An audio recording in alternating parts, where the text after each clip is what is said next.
Good morning, everyone. This is a panel that we have assembled to address some concerns about public safety issues and restoring law and order in our Jersey Shore communities. As many of you know who are watching and or listening, the Jersey Shore is the lifeblood of the economy in the state of New Jersey during the summer months. Atlantic County is the #1 county for tourism tax dollars in the state of New Jersey. Cape May County, that myself, Assemblyman Simonson, and Assemblyman McClellan represent, is the #2 county for tourism tax dollars in the state of New Jersey. Last year was approximately $660 million of tourism tax dollars have gone to Trenton because of the great tourism industry. And we want to certainly keep it that way. There were some concerns that have popped up in the last couple of years that there has been a total lack of respect for law and order on our boardwalks and our beaches, with young individuals who were openly smoking marijuana, openly drinking alcoholic beverages that we know are illegal for them to consume, especially in places of public. And there have been a number of incidents, especially over this past Memorial Day weekend, that has concerned all of us.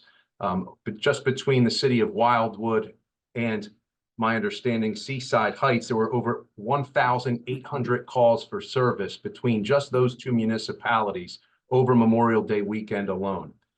As we all know, perception can become reality. We do know that our shore towns are in fact safe, but there is a perception that they are getting increasingly unsafe, and they're not necessarily entirely wrong about that. And if perception does in fact become reality, then we will have a real problem with tourism in all of our wonderful shore communities. And I can say this, coming out of COVID, our shore communities needed that lifeblood of tourism to survive not just the summer season, but the entire year long. There has been a lot of discussion with our friends and families who are law enforcement, first responders, that there has been a total lack of respect for them, and they feel like the handcuffs have been placed on them rather than the individuals who are in fact committing crimes. That's why we've assembled this today, to have a discussion, a fact-finding mission. We are in fact going to start off with Jody Levchuk, who's a councilman in Ocean City, also a business owner on the boardwalk in Ocean City, who last year has addressed many concerns to myself, Assemblyman Eric Simonson, and Assemblyman McClellan, who is in fact from Ocean City, about just the attitude of so many individuals who are entering his store, shoplifting, just open shoplifting, and his real inability to get a handle on that, and also that the general culture which is taking place on the Ocean City boardwalk. So without further ado, I introduce each and every one of you to Jody Levchuk, a councilman from this great city of Ocean City and a business owner on one of the greatest boardwalks in our United States of America. Mr. Levchuk. Thank you, Senator. I appreciate you having me on. It's a pleasure to be here, and I'm very happy to join the panel to discuss this ongoing challenge that we have here. And it's not just Ocean City; it's every shore point along the Jersey Shore.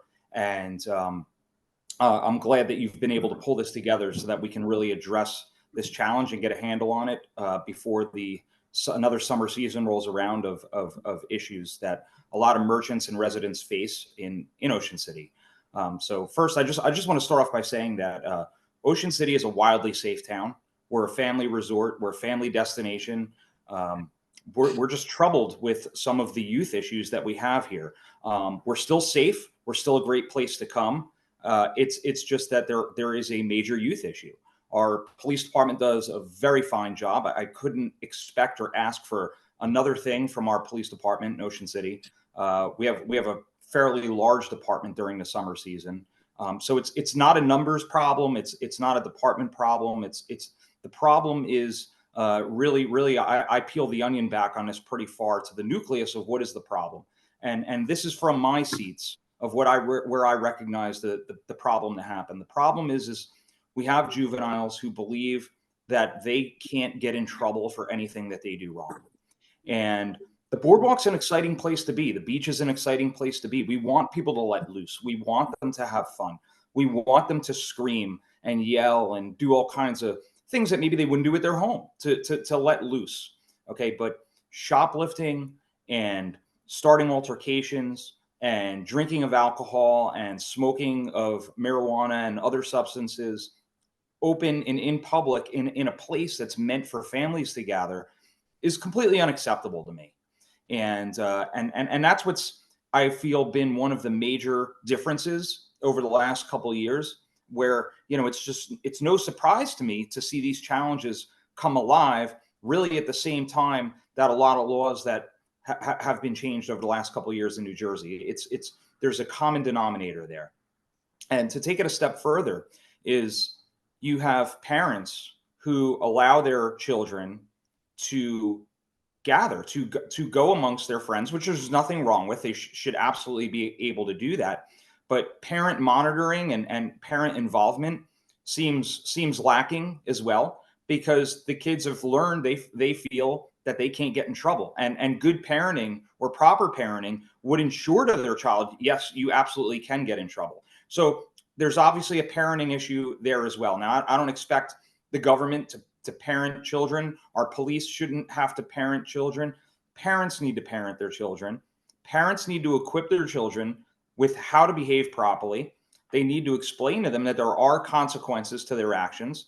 Now, they may not be legal consequences, for example, here in New Jersey, but there should absolutely be consequences at home for children doing wrongdoing. So that's where the problem begins, in my opinion. But Mr. Levchuk, in the past, few years, you said you've seen an uptick and a change in the culture. Have you seen an uptick also in aberrant behavior such as shoplifting from your Oh, yeah. place of business? Okay. Absolutely. And the reason for that goes right back to one of the first things I said. They don't think that they can get in trouble. So when we do apprehend shoplifters, which is, it's on an ongoing basis. When we do apprehend them, most of the time, people ask me, what happens when you catch a shoplifter? Well, I'm going to tell you, several years ago, 80% would cry if they got caught. Today, they laugh. They don't think they're getting in trouble. They laugh. They think it's funny. They think it's a joke, and it's not. And the shoplifting ranges from a bottle of water to several $100s worth of merchandise that they'll take. And it's petty shoplifting, but it ties up our officers. It ties up our store staff. There's no reason for it. Councilman Levchuk, I really appreciate your statement earlier that you said Ocean City is still, in fact, a safe city. But that's why I specifically said that, perception can become reality. And then we had that unfortunate stabbing incident in the city of Ocean City, which, I certainly don't want to highlight because I don't want to add to that perception that Ocean City is unsafe. You and I both know, as Assemblyman McClellan especially knows, and Mike Allegretto especially knows, that are both on this Zoom, that Ocean City is a very, very safe city, but we cannot allow that safety to degrade into something that is unsafe, or that perception to become reality. Do you have anything to add to your testimony? I'm trying to keep everybody pretty tight here. Absolutely. Just, the last thing is you're right. It is the perception. The perception is 100 times worse than the reality, of course. The reality is we are a wildly safe town. This stabbing was amongst a group of people who knew each other. They had an altercation. It had nothing to do with the safety of our town. It wasn't a random person walking down the boardwalk who got stabbed or mugged or something like that. It wasn't to that extreme. And unfortunately, there was an altercation. Things did happen. Somebody got hurt to a degree worse than we would normally expect to ever happen. And it's blown out of proportion through the media of being something that people are capturing as like a normal activity or something that might happen again here. And that was just such a one-off. I don't want to knock it down because nobody deserves to get stabbed at all. But it absolutely, in my opinion, was a one-off. Nobody's going to get stabbed today. Nobody's going to get mugged today on our boardwalk. It's wildly safe. We just have a teenager problem, and it needs to be addressed. And I'm glad you are on the right track to address it. And that's why we're having, really this hearing, which is fact-finding for us. And I would like to introduce my fellow friends that are in the legislature with me. We have Assemblywoman Claire Swift from Legislative District 2. Thank you so much for being here, Assemblywoman Swift. We have my assemblymates, Assemblyman Eric Simonson and Assemblyman Antoine McClellan. We really are, for those who are watching and listening, a family of legislators who share concerns for our great shore communities, not just in the extreme south of New Jersey and LD1 and LD2, but throughout the state, because we really understand that our shore economy is the backbone of the economy in the state of New Jersey and the backbone of tourism for the state of New Jersey, especially in our summer and shoulder months. Without further ado, I am going to introduce Mike Allegretto, who I believe is standing in for Mayor Jay Gillian from the great city of Ocean City. Mr. Allegretto, you've heard Mr. Councilman Levchuk's testimony. What do you have to add to that about the city of Ocean City? And what I'd like to also address is, if you can, and if you can't, that's fine, we can get it from somebody else. But, you know, what is the perception of the police and how they feel they've been hindered in apprehending young individuals who are openly breaking the law? Well, first, I just want to thank you for the opportunity to speak to the assemblymen and senators on this call today. I appreciate Senator Testa putting this together. I know our Chief Bill Campbell will be speaking later. He could probably address that a little better than I could as far as what they feel is being handcuffed or what is allowed as far as in the patrolling the boardwalk and the stores and in the town of what they can do with the teens. I know from working with the mayor and the mayor's office, we've always felt that this really all started changing at a dramatic rate. Sure, we always have had some issues, but when in 2000, when a lot of laws at the state level started changing, which changed the way law enforcement could enforce the laws, especially among the teens. The decriminalization of pot, certainly alcohol was included with that. A lot of things were included, and it was a one-size-fit-all for the state. And certainly, we feel the shore is different than in the larger cities, and how the teens gather and I worked for a couple of years, but the cops kind of had everybody on the beach because you can't destroy a beach, kind of keep them there. But last Memorial Day, it just exploded with the amount of teens in town and how unruly they were and how everything spilled over to the boardwalk. Certainly, our city, where I thought we were pretty aggressive in Charles, and really to keep it safe and allow our cops to enforce things to protect our businesses and our community during the summer months. But again, once again, this year we had different challenges on Memorial Day, as Councilman Levchuk alluded to.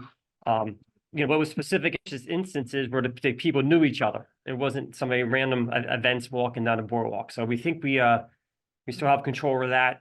Obviously, Ocean City, whenever you did a survey, what makes Ocean City the town it is that people feel it's clean and safe. And as Senator Testa, as you alluded to, if you lose that, it's tough to get that back. So in Ocean City, I know we're going to keep doing everything we can to do that and keep that as our top mission for any visitor town, that is a clean, safe town, and you can walk around and you shouldn't feel threatened going into stores, to the beach, to the downtown, even just walking down the street to your car. So that has always been our goal, and we're going to continue that. And Councilor Levchuk touched on some of the specifics, and I know our police chief, Bill Campbell, we can get more details. I think that you're looking for is what they feel they can and can't do as far as when they apprehend these kids and what questions they can ask and how frustrating it can be for them at times with the way the laws are currently written in the state of New Jersey. And look, I want to encourage the Assemblywoman and the Assemblyman to chime in at any point in time. I don't want to commandeer this entire conversation, because I think this needs to be an open and frank discussion. And Mr. Allegretto, what I'd like to ask is, look, we all know that Ocean City is in fact a dry town, so technically there should be no alcohol, especially with minors in the city of Ocean City. Have you heard any concerns from like local chambers of commerce and things of that nature? As far as alcohol, obviously, this is a dry town. You're allowed to have it in the privacy of your home, so it's not totally forbidden in the town to come over the bridge.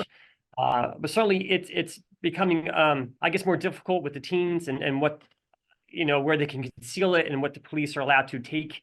I remember years ago, the cops found you with alcohol, they just took it, and that was it. You got taken down to police, your parents are called, and you got more trouble from your parents than the police could ever do to you. Certainly times have changed, society changed where that's not the issue. And again, the cops just can't search your bag and take any alcohol or anything that's in there. There's certain restrictions, my understanding, what they can and can't do with that. So I think that has made it more difficult. When you do catch somebody, what you can actually do to them when you catch them. So yeah, I think more what I was asking though is, look, obviously Councilman Levchuk is a business owner on the boardwalk, which is obviously a great representative to have on this panel and for your city. Are you hearing from any of the other shop owners about, unruly behavior, shoplifting? And are you hearing from any of, your local chamber of commerce with concerns about that perception of unruliness, unlawfulness, perhaps even that it's unsafe, affecting long-term business and tourism? Right. Well, certainly to follow with Councilman Lovechuck, certainly shoplifting continues to be the biggest issue, especially on the boardwalk. I mean, we're trying to get that under control. I mean, I feel bad for some of the shop owners where they have to hire their own security or they have to become de facto police themselves within their stores and just always looking around and instead of being positive and promoting the business, they're spending time watching the kids as they come in because they can't trust any of them, it seems, when they walk in with any kind of group.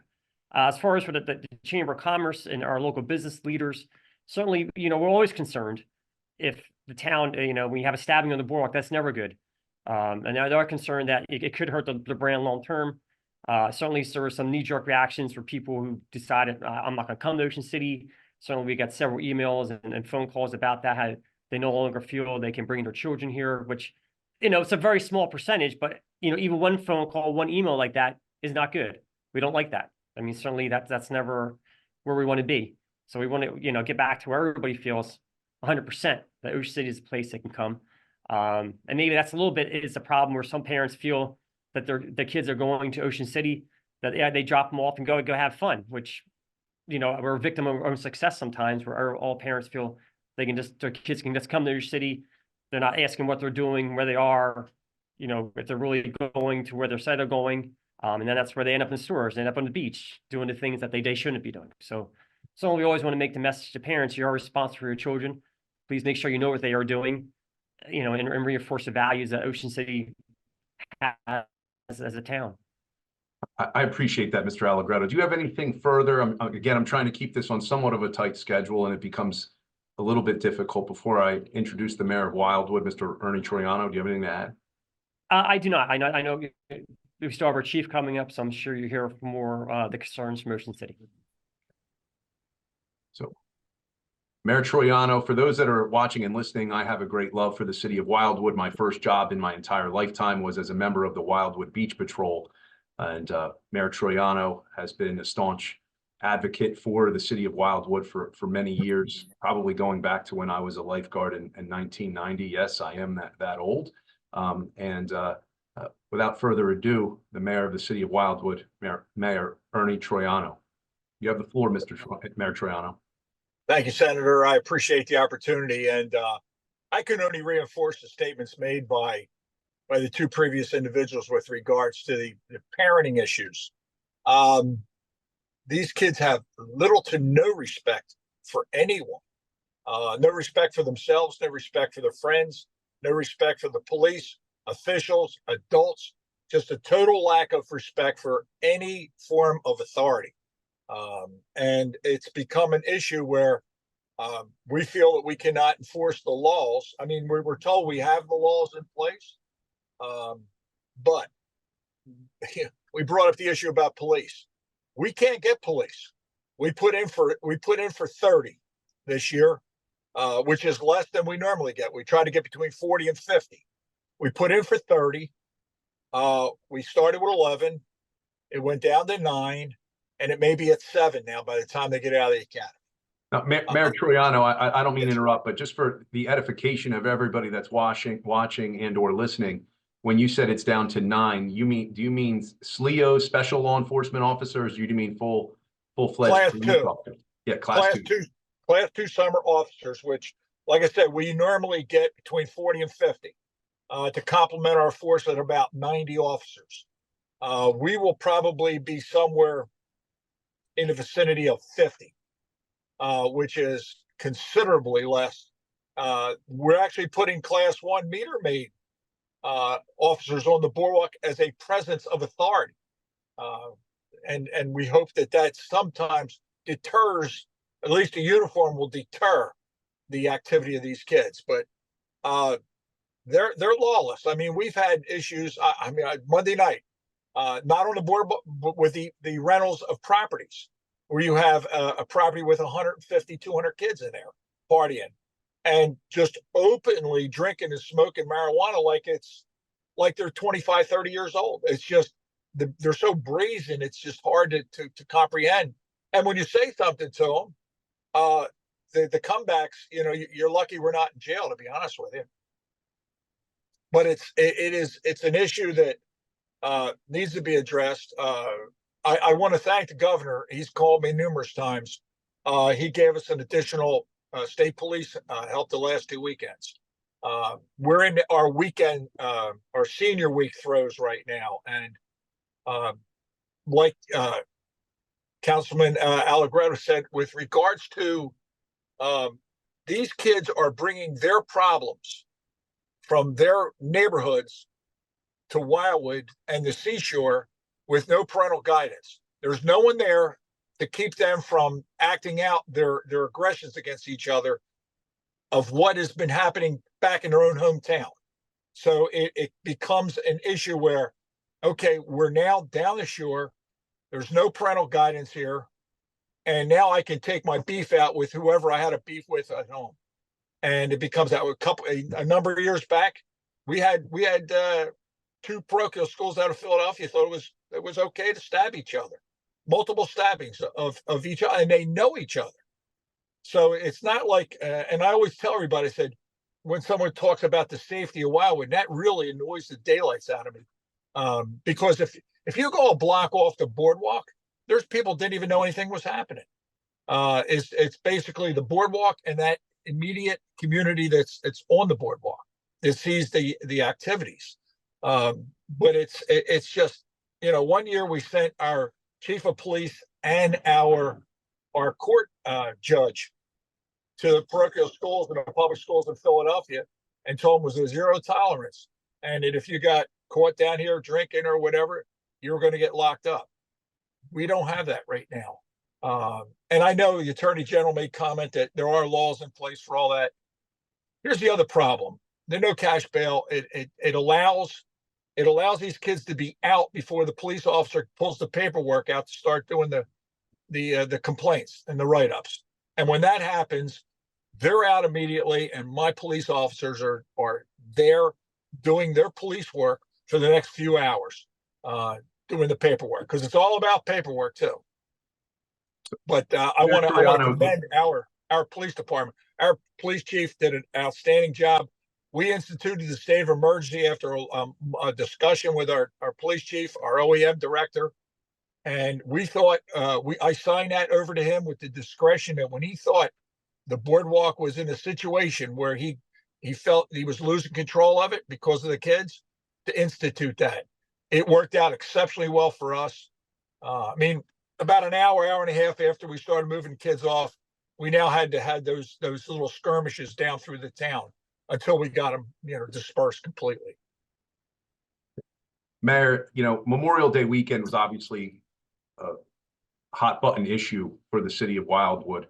My understanding, Wildwood police handled 312 emergency calls, responded to 1,517 calls for service, issued thousands of warnings to juveniles, and made 47 arrests, with more expected after identifications are made. Are those numbers correct, Mayor? Yeah, actually, the only incorrect of those numbers, there's probably a whole lot more than that. The reason we instituted the state of emergency was because we were not able to respond to citizens' complaints within our borders of the city itself.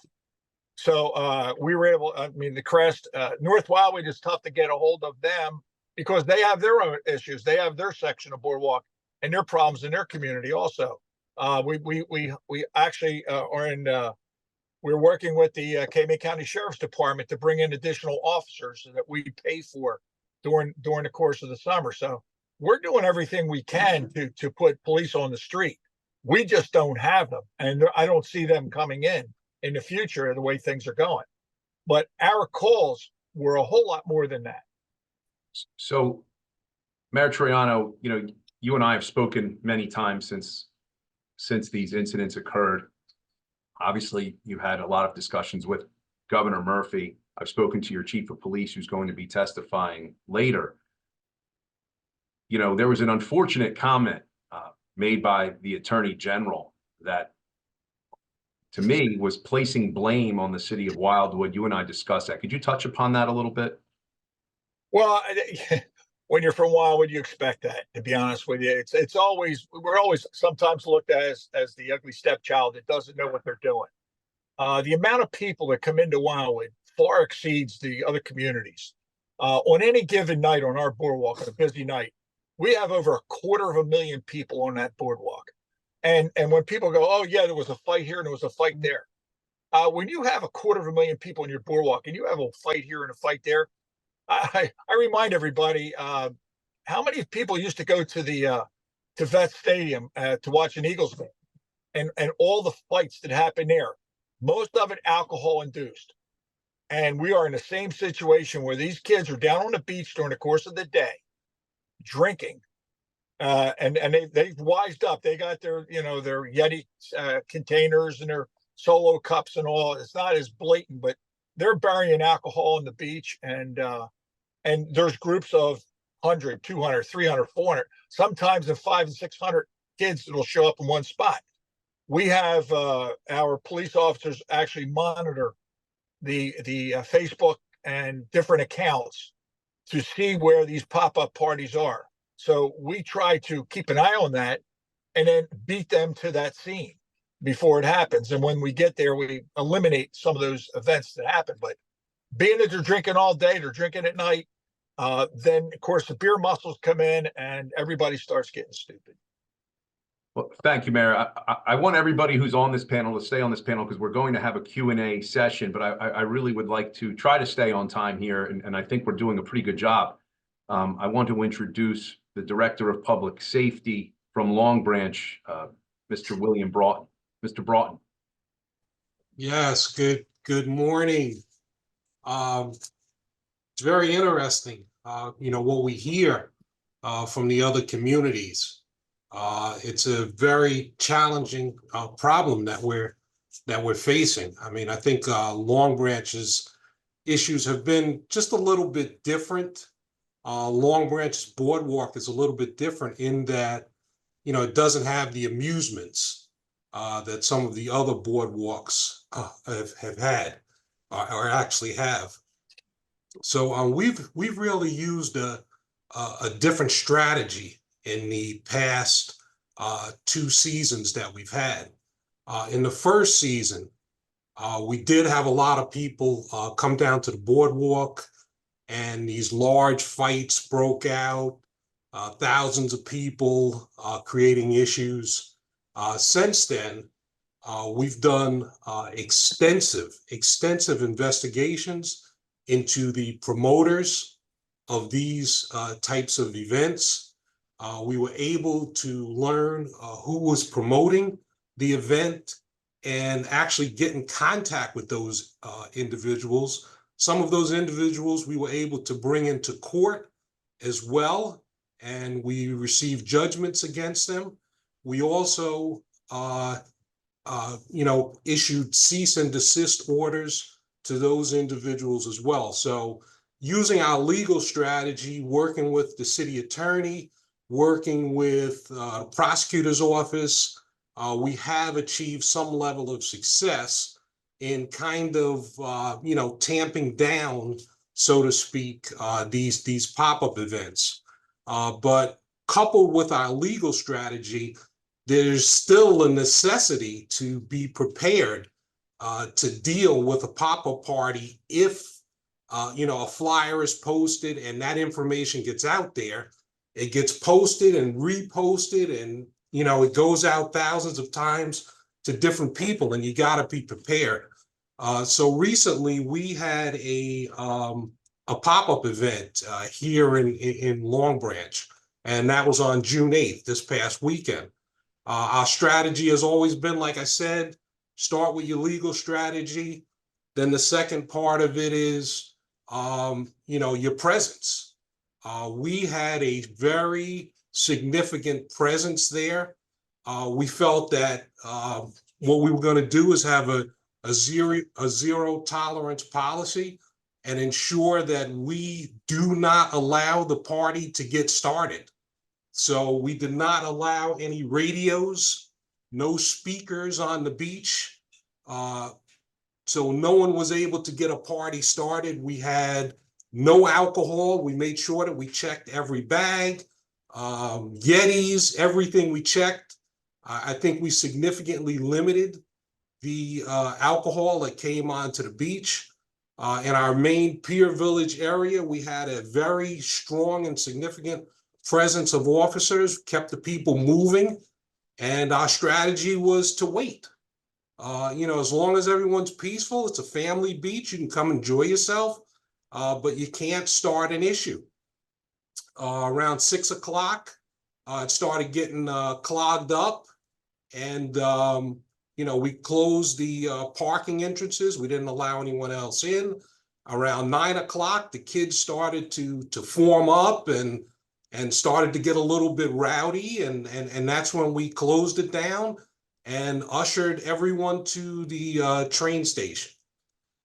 Thank God, we didn't have to make any arrests. It was a few hundred people out there, and we were able to usher them out of the city, and we were able to do that 2 years in a row so far.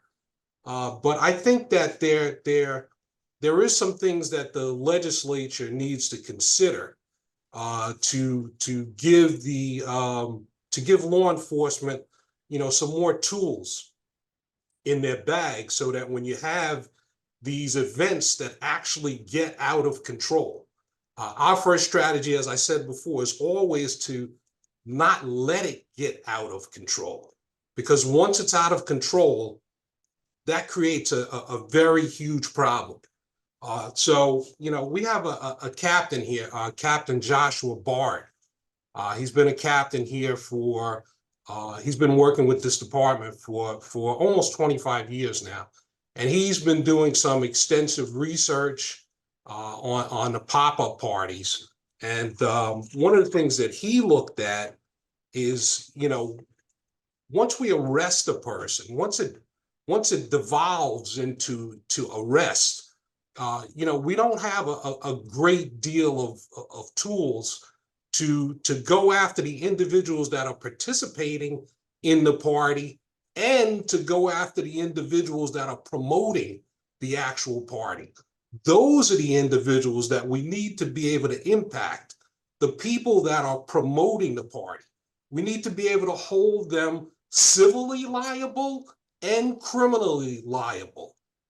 Those are the two tools that we need to have in our toolbox. Those individuals who are promoting these parties need to suffer civil penalties. We have a lot of merchants here, and these merchants lose significant funds on different events and weddings and things that may have to be canceled because of a pop-up party. In May of 2023, we had a restaurant called The Avenue. As one of our pop-ups started, the merchants' customers couldn't get into the restaurant. So they wound up losing $17,000 on canceled events on that particular day. So these types of events have a significant impact on our businesses. And we think that the legislature needs to ensure that the police have the city at least has the civil legal tools to go after the promoters. We also need the tools to go after the particular individuals who are engaged in unruly behavior. And I think that, there needs to be, legislation that deals with, riotous behavior at these types of parties. I think the legislature, really needs to look at that.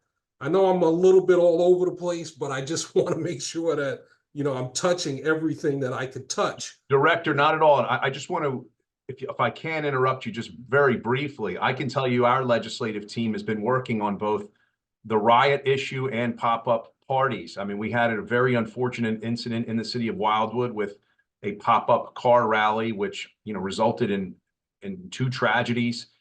Myself, Assemblyman Simonson, Assemblyman McClellan have been working diligently. I mean, I can tell you on the Senate side, there was 3398, which there was an assembly bill. I don't have that number in front of me, unfortunately, which permits designation of special event zones for traffic regulation purposes during certain large events. The impetus for this bill was absolutely arose from that unsanctioned car rally, which happened in Wildwood, which, again, there were 2 tragedies as a result of that, 2 deaths. Also, there was SR 113, which urges the governor and the attorney general to provide assistance to municipalities in response to unpermitted mass gatherings and pop-up parties in New Jersey. I can tell you this, we have been working diligently in LD Legislative District 1 and Legislative District 2, which Assemblywoman Swift represents. Again, I'm hoping to hear from my brothers and sisters in the Assembly soon, but I assure you that we have been working on it. It's trying to get traction, from the majority party to get these things done. I wish it were not a partisan issue. To me, our shores, our beaches, our boardwalks, it's not partisan, it's not bipartisan, it's nonpartisan. It's about tourism, which again is the lifeblood of our economy, especially during our summer months and our shoulder months, in all of our shore communities. And there's just 2 other things I'd like to add. I want to make sure that I get them in. Please. We need to look at legislation to make sure that the police or law enforcement is able to get the social media accounts. We need to be able to identify the promoters through their social media accounts. We need to be able to find out who owns the account. That has been a significant impediment for us to find out. A person will put up a posting that there's a pop-up party, and we have a very difficult time finding out who owns that account so that we can go to that person and tell them to cease and desist. That is a very important tool that the police need. That's the first part of the strategy that must be deployed, because many of these things are known about well in advance. The one that just happened here on June 8th, we knew about it in February, but we could not identify the person who actually owned the account and posted the flyer. It took us months to be able to identify it. But companies like Meta, they have that information and they're not responding. The legislature needs to look at that. That's very important. And the only other thing I have is promoting these pop-up parties. We need to make sure that it's a degree crime for the promoters.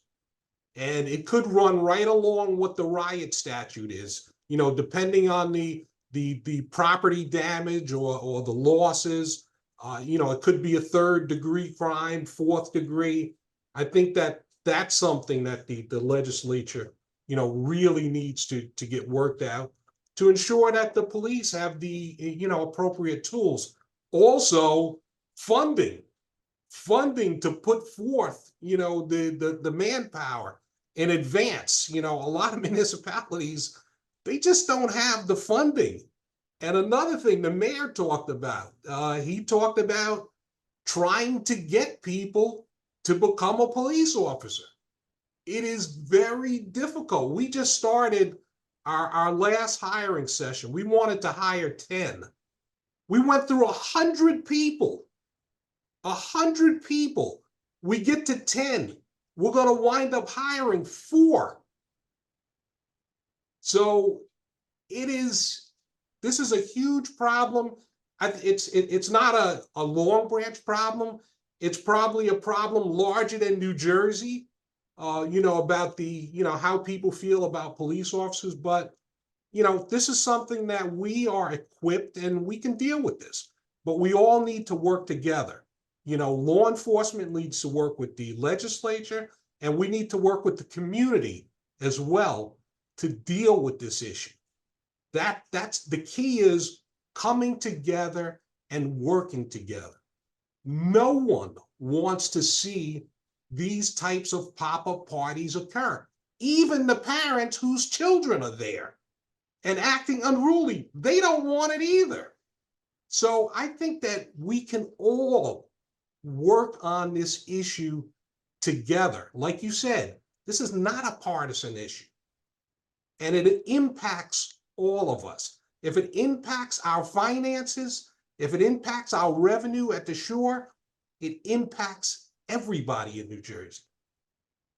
Director, your testimony has been music to my ears, and I'm sure I could speak for my brothers and sisters in the assembly that it's music to their ears as well. You know, some of the critics of us giving law enforcement more tools have said that, you know, we're attempting to give young people permanent records, and, you know, and that's simply untrue. I mean, there's nothing that could be further from the truth. We actually just want to keep our community safe. I do want to let you know that there has been other legislation that, again, Assemblywoman Swift, Assemblyman Simonson, Assemblyman McClellan, myself in the Senate have worked diligently on. I just want to inform you, again, some of these pieces of legislation, unfortunately, have not seen the light of day because they have been made a partisan issue when, in fact, it is not. And this has been very unfortunate for our shore communities. One was S-642, which removes criminal liability for law enforcement officers who have an investigative encounter with an underage person for possession of alcohol or cannabis unless civil rights are specifically violated. There was S-1206, which enhances penalties for certain crimes committed during riots and creates new crimes of mob intimidation and cyber intimidation by publication, which has addressed some of your concerns about the publication of some of these events. And it is so hard to track because we do know it gets posted on Snapchat by one person, and then it just runs rampant through so many different accounts, potentially thousands of accounts. And that's how quickly so many of these individuals are able to mobilize. One of the very difficult things, and we all learned during this, Director, and this is why your testimony is so important and everybody's testimony is so important to all of us.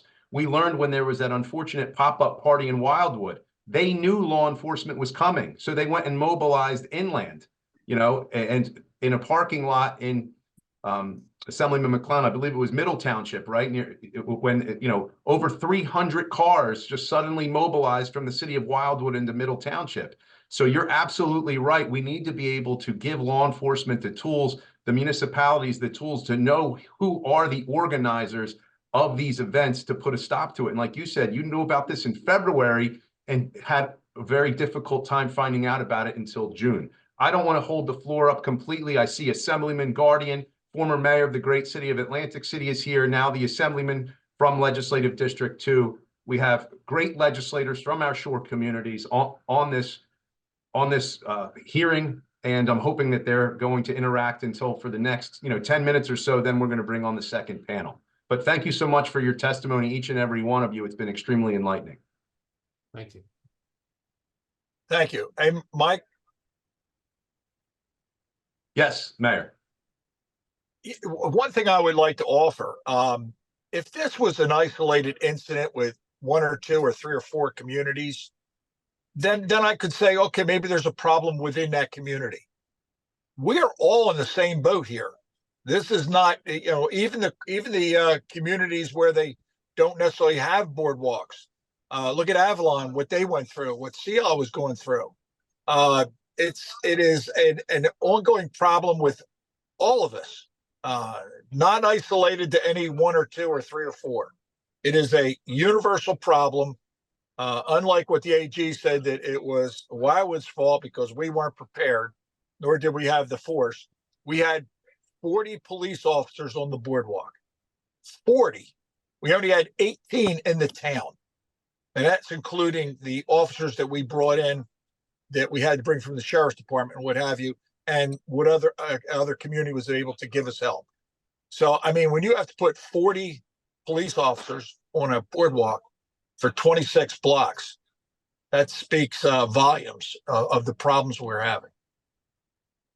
And Mayor, to your point, you know how all of us were integral in making sure that $100 million Boardwalk Preservation Fund, that bill was passed and signed into law by Governor Murphy. I mean, it's one of my proudest moments as a legislator to be involved in that and to work with great legislators like Assemblywoman Swift, Assemblyman Guardian, Assemblyman McClellan, and Assemblyman Simonson to get that, over the finish line. And here it is. What my concern as the sitting senator in LD1, I do not want perception to become reality. I don't want to have beautiful new boardwalks and beach replenishment in places like North Wildwood, so everything is pristine for our tourism to just flourish, but there's a perception out there that there's any issues with safety. What good are brand new boardwalks and brand new beaches if nobody wants to come? So that's a real problem. And Director Broughton, your example of that one restaurant losing $17,000 in one day,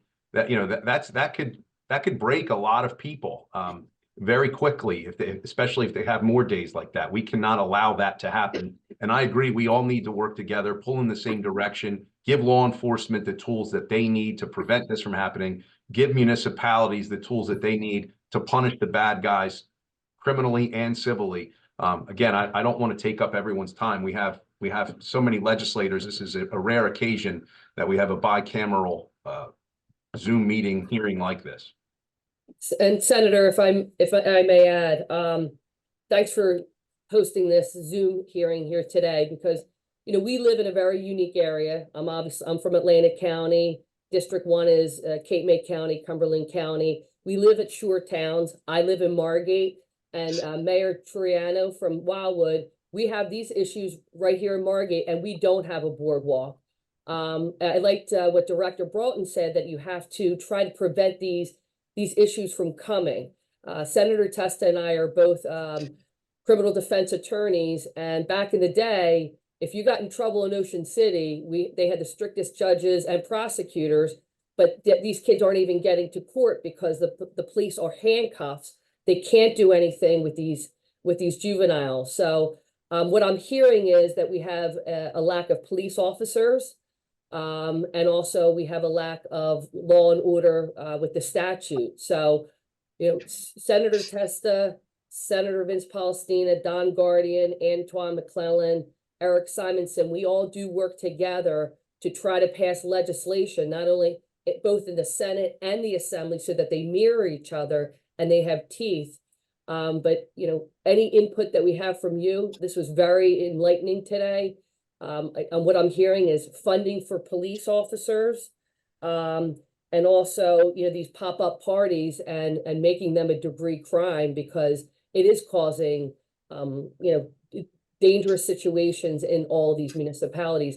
And this isn't happening only at the shore towns, it's happening inland. It's happening all over the state of New Jersey. So this is a very important issue. We have the summer season coming up, and we want to do everything we can possible to make our town safe and secure. Senator, Yes, sir. if I may say one thing, and then I have to get out of here.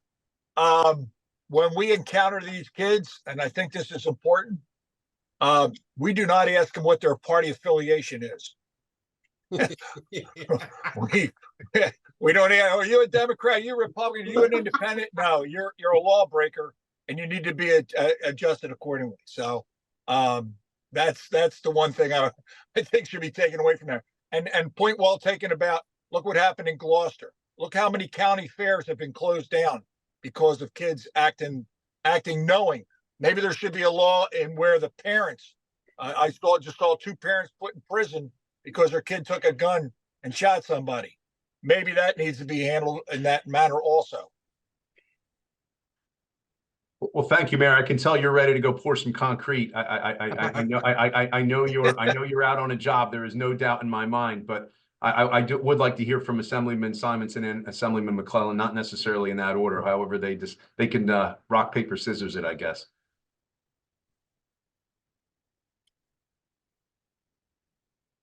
Beauty before age, I guess.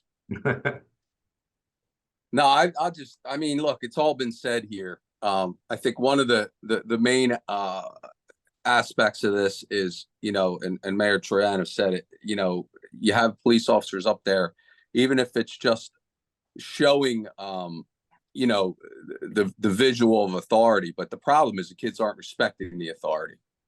And I think until we implement, programs like I know a lot of the police departments use the station house adjustment. I know they don't want to give kids a police record. I get that.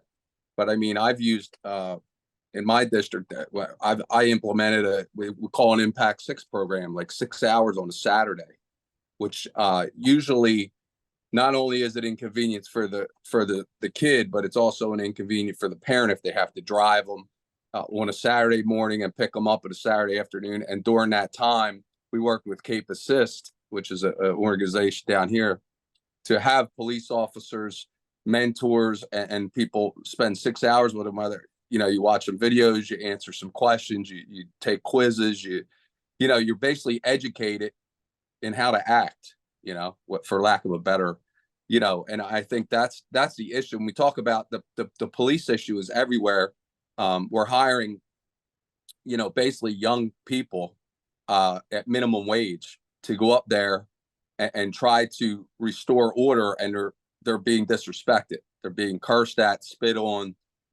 Some, and even in Wildwood's case, have been assaulted by these kids, and it's power in numbers. And what happens is that the kids outnumber the police, and it's it creates that mob mentality, like we all know, that happens in these type of situations. And I think that's, as legislators, we have to start focusing on bills that try to, and Mike, you read a lot of those bills, and we know, because we've been in the legislature for last 6 years now, or 5 years, that they're, as you always say, I love to say it, bananas. I mean, the fact that for a while you couldn't call a parent if a kid got in trouble. You couldn't even give them a warning. And I know we have bills now, and I know we're all featured on some of them that we're trying to get that pendulum to swing back the other way. The whole defund the police movement really kind of made these issues worse. Look, I grew up at the Wildwood. I grew up in Cape May, Lower Township. Wildwood was a rite of passage. You go to a Wildwood boardwalk when you got a little older, and there was always any boardwalk that, when kids get together, there might have been a fight here or there, but it was never like it is now. And when a police officer intervened, you showed respect towards them. And when they contacted your parents, it was a lot worse than being arrested or anything a police officer could do to you, at least in my household. So, there's not a lot of that anymore either.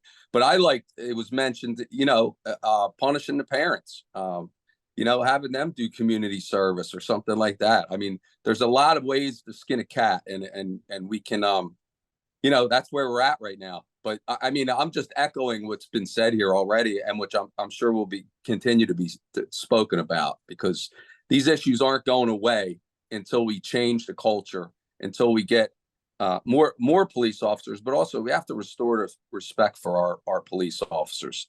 I mean, it's tough to get police officers when they're making minimum wage. They're going up there in a hostile environment most of the time, and they're not being respected, and they don't have the authority they should have when they put that badge on. Thank you, Assemblyman Simonson. Assemblyman McClellan. Yes. So, as previously stated, I know Director Desiderio had put us all together, along with Assemblywoman Swift and Assemblyman Guardian, a couple years ago to try to nip this in the bud early on, and it continues to get worse. And we, as a legislative team in a legislative South Jersey district, have been working continuously with the state PBA and other people to get legislature involved. And I think we've been singing and crying and complaining enough that people understand what's going on at the Jersey Shore, and we need to rightfully take it back, and not just take it back by force, but just take it back for respect. And I think Director Broughton has got it right on, hit the nail right on the head when he's saying that we got to punish the people that are promoting it, and we punish those folks that are promoting this, and then we can start there and continue to add on, and then it'll stop. But if we don't get the buy-in from the governor, and then also from the AG, then it's not going to do anything that we can do. But what we'll continue to do is work hard. And South Jersey, the real South Jersey, will continue to work hard and make sure that we do what we need to do to protect our boardwalk, protect our residents, protect our guests, but also protect our police. And I think that's the most important thing, is allow them to do their job. Not to age myself, but when we were younger, we would run from the police. they would catch us. And that's the kind of respect that we had for them. We're out running. They're trying to catch us underage drinking, and hopefully we make it home before they tell our parents. And so we can pretend that we were in the house the whole time or not doing the wrong thing. Assemblyman Simonson got caught a lot because he was the slowest person that I know. But other than that, we were able to escape and not get punished so bad. But we respected the police and respect what they did. And we need to bring that back and notify parents. We don't want to give kids arrest records or cause them any harm, but make sure that they respect the police and respect the people that are around them, and have respect for everybody that's doing the right thing and not necessarily just trying to do the wrong thing. Thank you, Assemblyman McClellan. Assemblyman Guardian, both you and Assemblyman Simonson are in unique positions because you've both been mayors of towns. I would really like to hear your perspective before we bring on the next panel. Thank you, Senator. I think there are three issues that I think are critical. One is the lack of respect from youth for the police officers being hampered in what they can do, and then the courts not backing up the police officers. So, in Atlantic City, we were lucky on the holiday weekend with 52 police officers. Only by luck did we not have an issue. But I can tell you this past Friday, in a residential section of the boardwalk, Lewis and I were strolling about 9:30 at night, and there had to be 80 young kids, probably elementary school, maybe not even high school. Alcohol obviously was playing a part. They were very loud. They blocked the entire boardwalk. Anyone walking was fearful to go near them. They just stopped. Two police officers arrived in their cars. They blocked the street. They put on the headlights, and the kids came down and spit on the car. They gave them the finger. They mooned them. Absolutely no respect. And what did you expect police officers to do at this point? So the parents' involvement, I think, is a big issue too, but there needs to be some type of justification on breaking the law. And I'm not suggesting that these kids go to jail if they've not done any damage, but I am suggesting that community service would be a logical choice, but we need the courts to be backing our police officers. And yes, we need to make sure that our towns are safe and people have a good time, but you can't get out of control. And so, I'm backing everyone else. Certainly, Senator, I appreciate what you're doing. And certainly it's a pleasure to have the four assemblymen together in Atlantic and Cape May County. And I know I can speak for Ocean County and Monmouth County as well. But I think the point was made, this isn't just happening on beaches and boardwalk, it's happening everywhere. And so I think we need to address this situation on a statewide level. And please count on myself, and I'm sure Assemblywoman Swift, on any action that you need in terms of legislation of having our support. Assemblyman Guardian, I always am so used to calling you the mayor, but Assemblyman Guardian, I can't thank you enough. You touched upon a couple points that this is not just a shore community problem, this is a statewide problem. And that was actually brought up in one of the hearings where, Director, you would appreciate this. I was sort of being accused of just trying to take care of our shore communities and not the rest of the state. And I made it very clear that this is a statewide problem. And again, as you said, if it affects the finances of the state, it affects the treasury of the state. And therefore, when Cape May County putting $660 million in tourism tax dollars into the general fund, I'm sure Trenton under the Gold Dome, they don't want to see that diminished. But to put a finer point on something that Assemblywoman Swift said, we are both, in fact, criminal defense lawyers by trade, but I'm also a PBA lawyer. So I've gotten to speak to so many of the members of our PBA, the police union, and they've indicated to me that there's such a perception and a demonization of the police departments. And I want to get into that with our next panel for sure, that there's been a demonization and that movement that Assemblyman Simonson addressed of defund and disband police departments, that young people who might otherwise be attracted to becoming a law enforcement officer are no longer doing that. Because of the overall negative perception that exists regarding law enforcement. So I know we're supposed to be on schedule, maybe we're about 10 minutes behind now. But we are going to do a panel switch. I think actually we're only 5 minutes behind. A panel switch to panel 2. So if everybody who's on panel 1 can come off, except for the legislators, we're supposed to remain on, folks, and have the panel switch to panel 2. My understanding is that we're having a little bit of problems with Sheriff Nolan of Cape May County, and I believe that the only person that's going to be on right now is Chief Joseph Murphy, the police chief of the city of Wildwood. I think some folks are actually, unfortunately, being called to emergencies, is my understanding. But if we could do that shift. So Director Broughton, if you want to stay on, I believe that you can, but you don't need to. Senator Sheriff Nolan is not available. He had something come up. He had to run out. Understood. Dr. Broughton had to step out, but if you want him on panel 2, I can go and grab him for you when he returns. I thought his input was invaluable, and he may have some other, because our panel's not going to be as large, he can stay on as far as I'm concerned, as long as the Senate Republican office staff is okay with that we have the capacity. And Mike, Ocean City Police Chief Bill Campbell, he's just going to step in on my computer here. So Oh, he's going to be there. wrong, but it won't be me. It'll be Bill. Oh, okay, so it'll be Chief Campbell. Okay, wonderful. He Thank just came you. in the room. Here he is, so he can adjust it and then.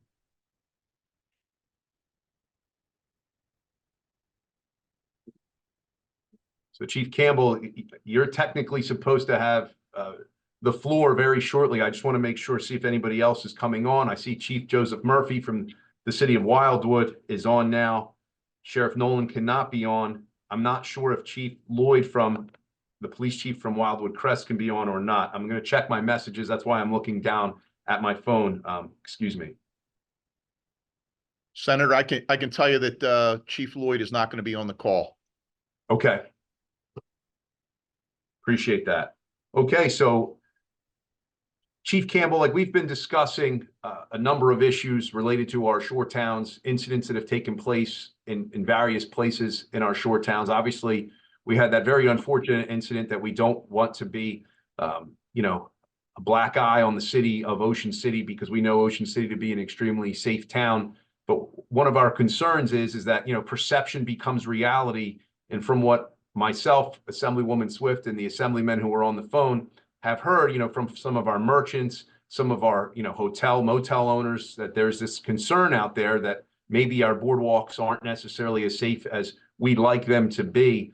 And we also have been discussing for multiple years now, Assemblyman McClellan brought up a great point about that, you know, we've met actually more than 2 years ago with, I always say freeholder director, Commissioner Director Lenny Desiderio, and so many other individuals from the law enforcement community and the legislative community, as well as mayors of those towns, to discuss what can be done so that these issues don't become out of hand and affect the perception of our shore towns, our shore communities, our boardwalks.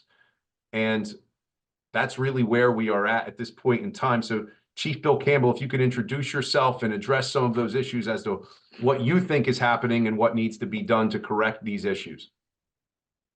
Thank you, Senator, for the opportunity to be part of the panel. Bill Campbell, I'm the police chief of Ocean City since November 1st of last year.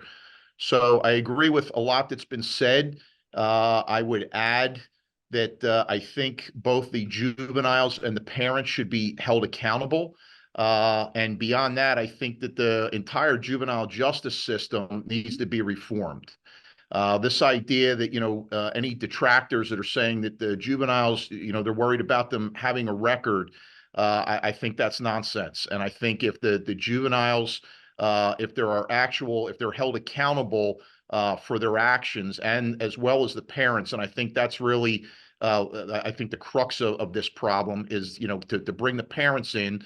You know, it's kind of ridiculous that we're talking about this, because I think it really falls on the parents. And, you know, without having like a course in, you know, parental 101, I think we're already beyond that the parents are just completely, you know, don't know where their kids are half the time. You know, the kids, they get a call. We had one instance this past weekend, a juvenile was detained phone call was made for a stolen vehicle, no less. We had six kids under the age of 18 that were in a stolen vehicle that was stopped by one of our officers. Once the vehicle stopped, doors all open, we had 6 kids flee in all different directions.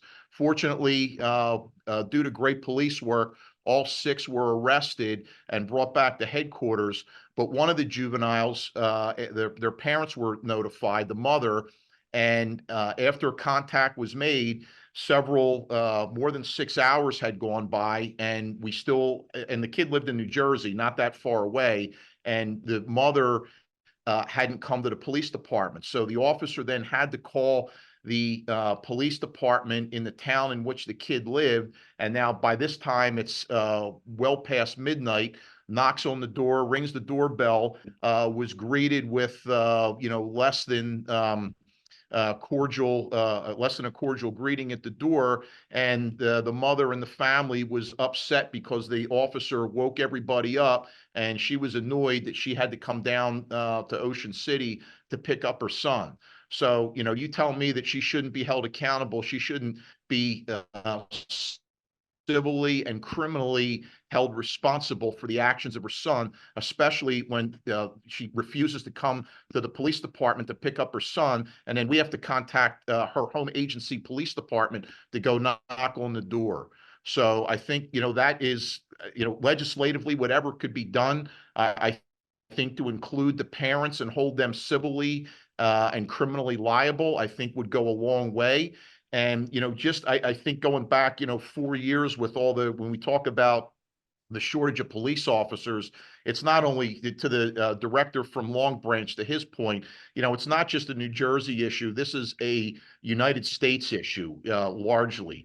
And I think that has to go back to, 4 years ago with all the civil unrest and the protests.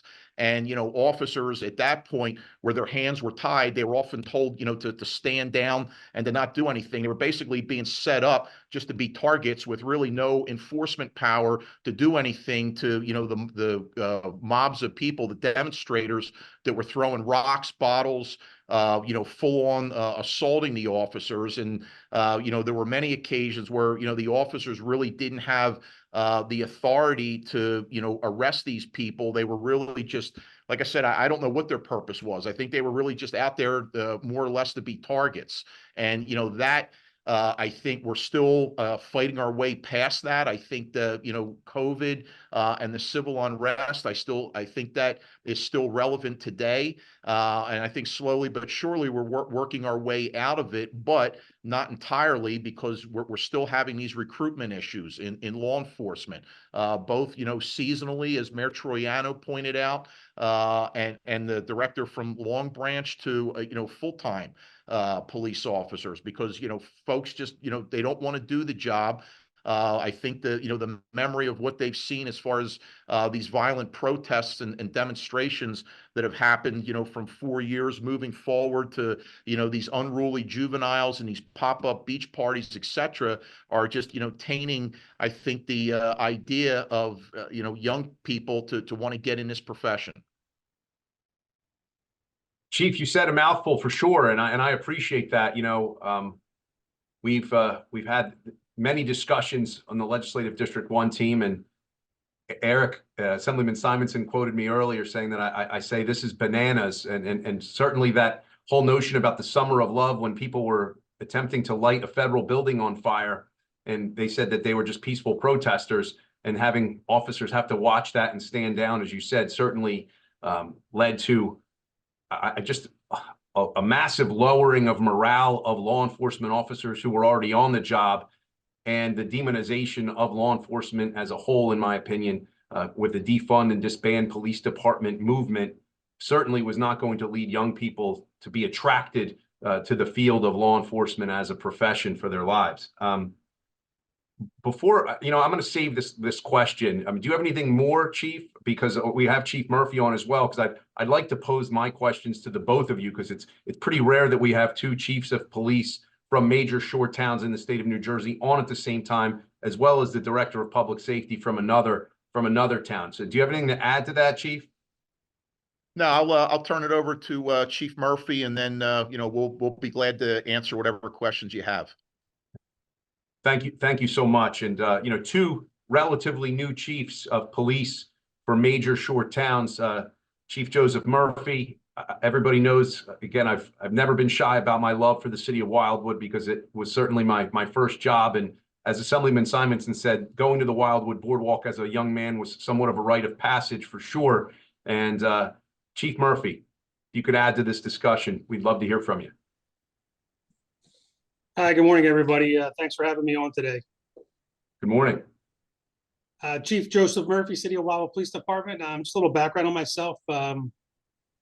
Like Senator Testa said, his love for the city. I started working on the boardwalk when I wasn't playing basketball. I was up there working in the frog pond. I started out in the duck pond, actually, up there, and then I ended up working my way up to the horse race game. But so I have a deep love for the city and for the boardwalk environment. Unfortunately, what we're seeing today is extremely problematic. As everyone's aware with the city of Wildwood and like Chief Campbell, obviously in Ocean City as well, we're accustomed to dealing with large crowds, right? We deal with them all the time here. Our officers are comfortable in those environments. But what we've seen over the past couple of years is these crowds, and I put them into two categories, right? We have a juvenile issue and we have a young adult issue, because we police them differently, obviously by statute.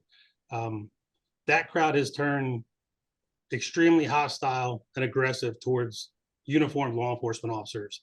And like Chief Campbell was saying, it probably goes back to several years ago, with all the media hype and the anti-police sentiment that was going around the country. It's still carrying on today. But I think when you put everything together, when you look at juvenile justice reform, which we being the state of New Jersey instituted back in 2020, it just seems not to be working, right? The diversionary systems we have in place, specifically talking about juveniles, are not robust enough. We are not holding these kids accountable, and they're not rehabilitating these kids, right? One of my officers yesterday explained to me that he arrested a kid over the weekend, and before he even got the paperwork done, the kid had already completed the impact program within hours of receiving the notice that he had needed to do it.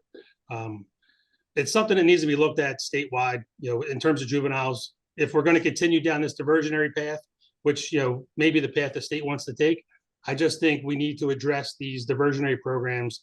They probably got to be more longer term, so that these kids remember the acts that they committed when they were here. They can't complete the assignment in 24 hours or 36 hours, which is the way it's being explained to me.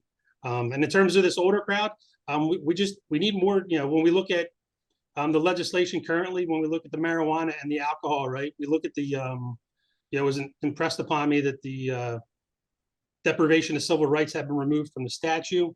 And obviously we were tracking that, and we appreciate that. We obviously didn't believe that should have ever been in there for our officers.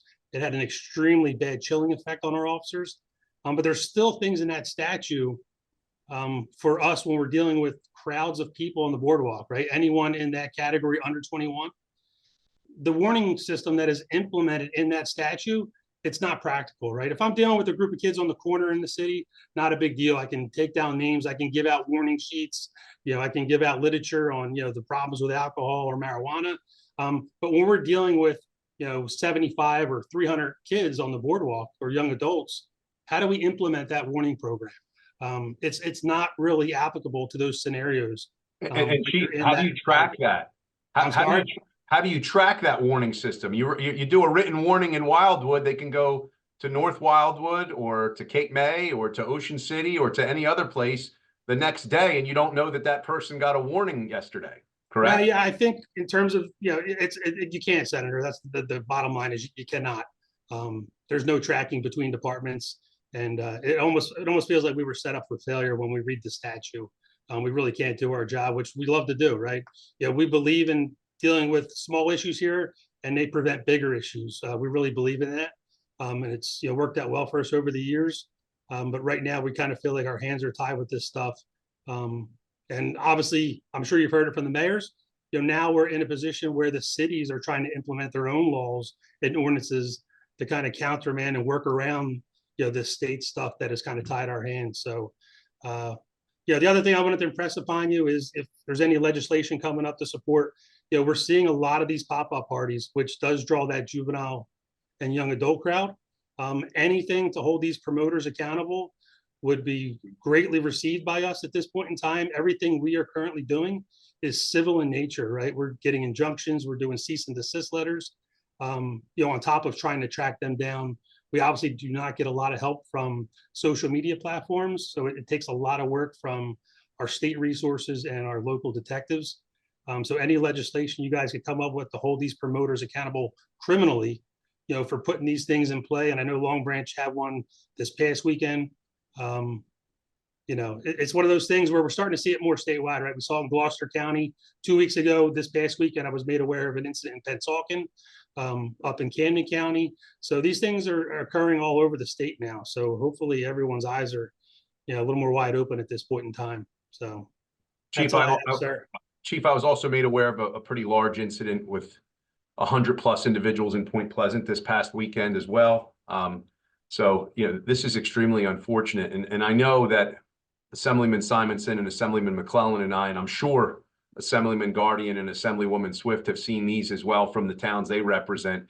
Some of the body cam video and the ultimate level of disrespect and criminal behavior that is displayed on some of the, for lack of a better term, the highlight reels that have been sent to me of the worst actors, and just shows that there's been a massive cultural shift of young people. And I really appreciate the distinction that you have between juveniles and young adults. I appreciate that, and that the fact that the city of Wildwood and everybody on this call really respects the difference between how the statutory scheme treats young adults versus juveniles. But looking at some of those videos, really shocked my conscience to see what police have to put up with on a daily basis, the cursing at them, the spitting at them. That's certainly not what law enforcement ever signed up to do, or to handle young people that way, especially when, it's supposed to be the summer season when all of the merchants, all of the hotels, motels, restaurants are really, making their livings for the rest of the year. One of the most disturbing thing, and I know this happens in the city of Wildwood and the city of Ocean City. I would like to hear from the chiefs of police that are on this call, as well as the director of public safety. This whole notion of senior week. I mean, it must have been very different when I was a senior in high school, because what I've heard from business owners, what I've heard from police officers, motel and hotel owners, that parents have this notion that, hey, it's senior week, my son or daughter should be allowed to just go have fun and let loose. Why are you calling me? Have you experienced that, or can you talk about that at all, Chief Murphy or Chief Campbell or Director Broughton? You're right on. Like, it almost sounds, when you talk to not all parents, but some parents, a lot of these parents, they explain it almost as a rite of passage. It's probably the best way to describe it, which is really appalling to us. But yeah, almost like that would be the best way to describe it. They describe it as it's a rite of passage for them to come down here and kind of act the way they're acting. Senator, I would add to that, over the course of my career, when you make that phone call to a parent that you have their son or daughter in custody for, whatever the reason, they sometimes take their anger out, at the officer that's making the phone call, or even like when they come to pick them up, that it's, that they've been interrupted. Sometimes we've had difficulty even contacting the parents. They're out to dinner, they're somewhere else, and it's, not my little Johnny or not my little Susie. It's, they want to shift the blame on the officer, that, somehow we singled their son or daughter out, and, that they shouldn't be receiving the phone call. So, not all the time, but like I said, over the course of my career, I've made enough of those phone calls myself and been witness to others where, the parents just become, defiant, and they're, they want to turn it around and put the blame on the police department. Chief, that is so unfortunate, and certainly is indicative of maybe why their child is behaving in the manner in which they are behaving, and why they had an interaction, and an unfortunate interaction with members of your police department. I would like to hear, look, we have Assemblyman Guardian and Assemblyman McClellan still on the phone. I believe Assemblyman Simonson still is, but he's, the athletic director at his school, and he may be dealing with some issues there. We're all trying to get some work done. And I really appreciate the fiscal responsibility that Assemblyman Guardian is displaying by being at Costco. It's just really incredible. So, I'd love to hear from them, or some just more anecdotes from the Director of Public Safety, Director Broughton, or our chiefs that are on. Anyone? Director, you want to say anything? Let me unmute. I'm always ready to say something, We're always ready to listen. What's interesting, when it comes to the parents, we have a lot of people, Long Branch is like the first beach stop, coming down on the train from New York. So we kind of get a lot of people from New York City, Staten Island will come out here. A lot of people from North Jersey take the train here. When I look at, some of the kids and what they're wearing and what they're doing, I tend to believe that a lot of parents just they don't understand or want to believe, what their kids are actually doing here. Some of the kids are almost naked. I just can't believe that a parent actually knows what their children or what their child is actually, doing here at the shore. When it comes to the senior days, we've had many senior days here, and thank God we haven't had problems. It's just been a lot of kids. Those senior cut days haven't caused us, a problem here in Long Branch. And I guess, again, it's because there's no amusements here. You go to the beach, you have something to eat, and then you go home. That's very different than, Wildwood, Seaside, where you have a place to mill around, you have something to do, on the boardwalk for several hours. This problem, after we're discussing it, you could see that this is a larger issue. It's larger than the pop-ups. It's a societal issue. And I also see it as this is an opportunity for us to bring all of society together in the way that we handle this issue. And I think that we can handle this. We can deal with it. We got to have a short-term goal. We got to have long-term goals. And I believe that we fully can handle this. And we got to have funds to definitely help some of those smaller municipalities who have 250,000 people on their beach and they got 100 cops. We got to somehow improve, those numbers, and we got to provide the funding to do it. Director, again, I'm so happy that you stayed on, because your testimony is music to my ears. And there's a perception out there that this is only happening in certain towns across the state of New Jersey and our shore towns. And I would like to highlight something that came up during one of our prior sessions with Assemblyman McClellan and Assemblyman Simonson. The former mayor of the city of Avalon, who's originally from the great city of Vineland, Mayor Marty Palugi, a couple of years ago had to shut down the Avalon boardwalk and implement a curfew because of the unruly behavior there. That was, to my knowledge and to his knowledge, and he was mayor for over a quarter century, that it was the first time they ever had to do that in the city of Avalon. What you said, this has become a cultural problem of just unruliness and lack of respect for others, time of enjoyment, at the beach, on the boardwalk, and lack of respect for law enforcement, lack of respect for all of the shop owners like Councilman Levchuk, who's still on, and I appreciate that you stayed on, Councilman, if there's anything you want to add. So look, I do believe that we can all pull in the same direction, Director. That's exactly why we're all on this call. And trust me, many others were invited to be on the call because we want it to be nonpartisan, forget about bipartisan. We want this to be a nonpartisan New Jersey issue. Director, I think of that iconic commercial from Governor Kane from when I was a very young man, New Jersey and you perfect together, where Governor Kane is at the beach. That's 100%, emblazoned in my mind as to what people should be thinking of when they think of the Jersey Shore, no matter which Jersey Shore town, whether it's Seaside, Wildwood, Ocean City, Long Branch, you name it. That's what I think people should think of when they think of New Jersey during the summer. They should not be thinking of riots, unruly behavior, clouds of weed smoke that they have to walk through and bring their child to, while they're trying to just go to the amusements on, any of the boardwalks that have great amusements. So I've somewhat said my piece. I'm hoping others will chime in on this. Either Chief Murphy, Chief Campbell, I believe might still be on, I don't know, or Councilman Lebchuk, who are on, or the assemblymen and women who are still on. And I'll just add one more thing. I mean, Long Branch is fortunate. We're fortunate in that we do have a larger police force, and it's probably larger than most shore communities. So during our last event, on June 8th, we hired some sheriff's officers as well.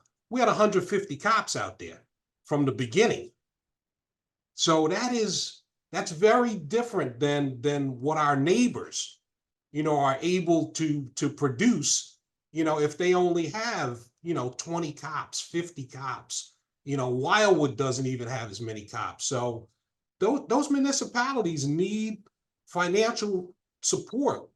You gotta put the manpower up front. You can't wait till it turns bad and then call everybody in. You got to have the people up front to not let it start, and we've been successful doing that in the past 2 that we've had. Didn't let it start. You got to stop the alcohol. You got to stop the music. You're not having a party if nobody's playing music. Director, your testimony is really enlightening to us, and I hope that you continue on with the discussions that we have as we attempt to draft and implement legislation, because again, the more people that are involved, that are in positions such as yours, along with our chiefs of police, all of the mayors of our shore towns, to really help us draft this legislation. And again, it's not just a shore town issue. I want to be clear about that, just like what you said with county fairs and things of that nature. Look, here we had another bill, just so you're aware that we really have tried, and I have, a number of the bills that myself, Assemblyman McClellan, Assemblyman Simonson, Assemblyman Guardian, Assemblywoman Swift, we've all been heavily involved in this. This one was S 3622, which would allow municipalities to establish alcohol-free and cannabis-free areas and to impose civil penalties for violations. Because again, I agree with you 100%. You have to prevent the problem before it starts, because once it starts, that mob mentality comes in, and instead of it being a 4-person issue, it's now a 100-person issue. And what we've seen on some of the body cam footage that has been provided to us is that you'll see all of these individuals, these young people who are holding their phones, filming these issues happening, and the surrounding officers, and putting the officers in a really bad situation. Again, I said earlier on, I'm a PBA lawyer. I learned early on when I became a PBA lawyer that anytime there's an interaction with law enforcement, there is already at least one gun on the scene, which if there are officers who have to wrestle with unruly individuals, somebody could try to grab their gun very easily, and that what should have been a relatively innocuous incident gets really bad really fast. So I could not agree with you more that we need to make sure we have tools that are preventative measures to stop the nonsense before it starts. It's all about followers and likes. To commit the most outrageous behavior so that you could post it, on your website or your Instagram page and get the most followers that you can get. We had people down here on June 8th with professional grade equipment, pulling trailers, those little beach type trailers with professional grade equipment, so that they could capture it and put it on the website and people follow them. Director, I hope that you're making time to come testify again before some of our committees in Trenton when the legislation is in fact drafted. Because I'm drafting you right now to do that for when we have Senate Budget and Appropriations and Senate Judiciary Committee hearings on 2 committees on which I sit. Because the last thing I want to have happen is that we get accused that this is a partisan issue or it's only a shore town issue. Your testimony has been extremely enlightening and passionate, and obviously you're well schooled on all of these issues, because a lot of times when Assemblyman McClellan, Assemblyman Simonson, or myself bring these issues up, they make like it's just a shore town issue, and this is like a real first world problem, right? Assemblyman McClellan, right? Assemblyman Simonson, I want you guys to chime in, but I mean, this is an issue on which I'm very passionate about, because the accusations come our way that we're only really concerned about wealthy shore towns, and that's simply untrue. Completely untrue. And I know, as has been stated, it's not just a shore issue, but, we're concerned about all children and not just children that are coming to our shore towns. And we're concerned about all residents, not just residents that are in our shore communities.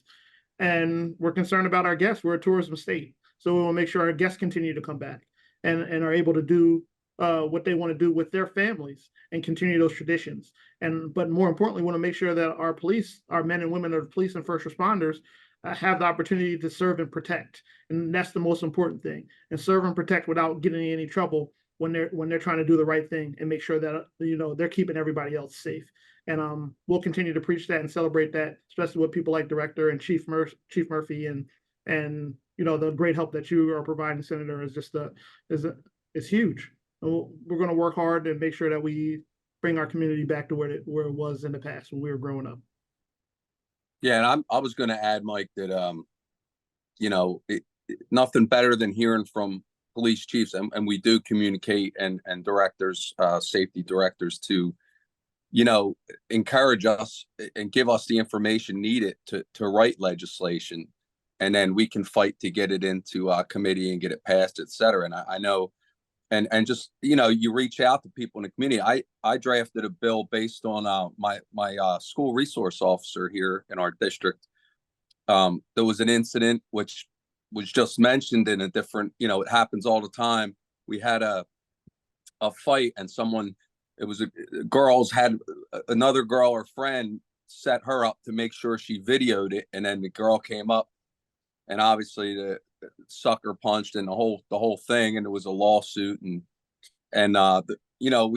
there's legislation I have, and I know Antoine's on in the assembly, is we call it the cell phone bill. But if you record an act of violence or a crime before reporting it to the police, then you're held liable and you're charged with the same crime. So I'm hoping that gets moving. But that's just an example of, my school resource officer came to me, we talked about it, we got it drafted up by OLS, and that's why we need any ideas from our local, because obviously our police chiefs, our public safety people are the ones that know the most about it. They're obviously, they live it every day. They're in the thick of things every day. And we're always, Mike, our doors are always open, our phone lines, or we give our cell phones out all the time.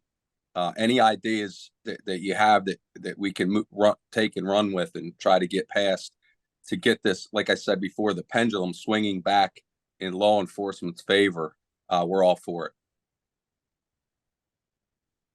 Assemblyman Guardian, I know you're in the car right now, but it looks like you're being driven rather than driving. I don't want to put anybody in harm's way. So if you have anything to add, I'd love to hear from you. Again, I want to highlight for the people who are watching and or listening, it's really unique in the fact that both Assemblyman Simonson and Assemblyman Guardian have experience as mayors. So they have experience at government at multiple levels.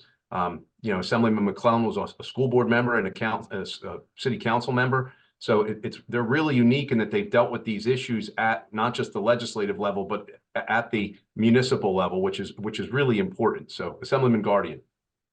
Yeah, thank you, Senator. I think an important issue is the kids don't just automatically assemble. Someone is planning the program, and we should hold the people that are planning these events liable for any damage that is done.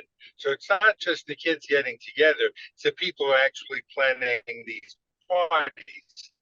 And as everyone has discussed, they know there's no repercussions for doing the wrong thing. So yes, law enforcement needs to be there. Yes, we need to be supporting law enforcement. Yes, we need to make sure that the courts are supporting what we're trying to do, both legislatively. And I think we represent the typical person that lives in New Jersey and visits us. They just want a safe environment that's family friendly that they can come to, and this type of situation does not allow that. So we do need to take action immediately. I know all of us can't relate because when we were kids, we just didn't quite do this. We gathered, we may have had alcohol, but it seems that alcohol and music is a major issue in creating a situation that becomes unruly. And I think we have to address that. And, you know, Atlantic City has some areas that are open containers. It's an absolute disaster. It's the last thing you want to do. And I want to tell anyone else that's thinking about that, that's the last thing you need to do, is have open containers. Because you want to talk about tying the police hands, that certainly does it. Marijuana, probably not the issue here is when there's a gathering with everyone smoking a joint, because they pass out, they go to sleep on the beach, they're not doing anybody. But certainly the other issues are critical to what's going on. And I support everything that you've said and everyone else has commented so far. And I think as a legislature, we just need to be more supportive in making. And I want to reiterate, you know, in Atlantic County, it's not just the beach and the boardwalk, it's not just Atlantic City. This type of unruly behavior is going on everywhere. And so we need to address it on at least a statewide issue. Assemblyman Garden, you couldn't be more correct on that, because again, we brought it up earlier, maybe before you came on, that, you know, we're sort of accused that this is only a, you know, a wealthy shore town issue, and that's why we're concerned about it. Nothing could be further from the truth. This is not just a shore town issue. It's kind of maybe where the more horrid examples are of this type of behavior, but certainly that type of behavior spreads, right? And again, just like the director of public safety has said earlier, Director Broughton, that, you know, we have to stop these problems before they start. We have to exercise preventative measures. You know, I know that old adage that, you know, an ounce of prevention is you know, I forget how it goes, but it's something along those lines. You know, an ounce of prevention is worth a pound of something else. But you know, we are certainly working very hard, hand in hand, to get this done. And I really just appreciate everyone being on this call. Unless anyone has anything else, I'm going to do some closing remarks here. Senator, I just wanted to add the two groups that we haven't included, which I think is critical when we're talking about our youth, is our faith-based leaders and our teachers and individuals in the school system. We need to all be working together. We talk about doing things as a village. This is a good example of that. So the idea of good behavior and not accepting irresponsibility goes a long way. Most of us don't have that direct relationships with our children. And so I think, again, faith-based organizations promoting this along with schools would certainly be helpful with whatever legislature we can accomplish and whatever law enforcement can do as well. Amen to that. And the quote that I was looking for, that I was able to Google while you were talking, Assemblyman, is "An ounce of prevention is worth a pound of cure." That was the one that was sort of churning around in my mind, like a lot of other things are today. Chief Murphy, do you have anything else to add? Does anybody have anything else to add? I just wanted to impress upon everyone, you know, the volume of these events. You know, like the director was talking about their event up there on June 8th. You know, we are currently tracking an event for this weekend by this one promoter. We have since had him, we've located that promoter. You know, we can do the preventative work on that end. The problem is, once this stuff goes out into social media world and it sits there for, you know, a month before we get word of it, it's out there. So we've had him post a cancellation, but we still need to come in this weekend with our guard up because that's the way social media works. And this is every weekend we're dealing with these pop-up parties, which draws a huge influx of these juveniles and young adults. This one was the same one from Long Branch, promoter wise. Like I said, they've since promoted a retraction and cancellation of the event, but that does not ensure that the crowds aren't going to show up here because it was already sitting out there.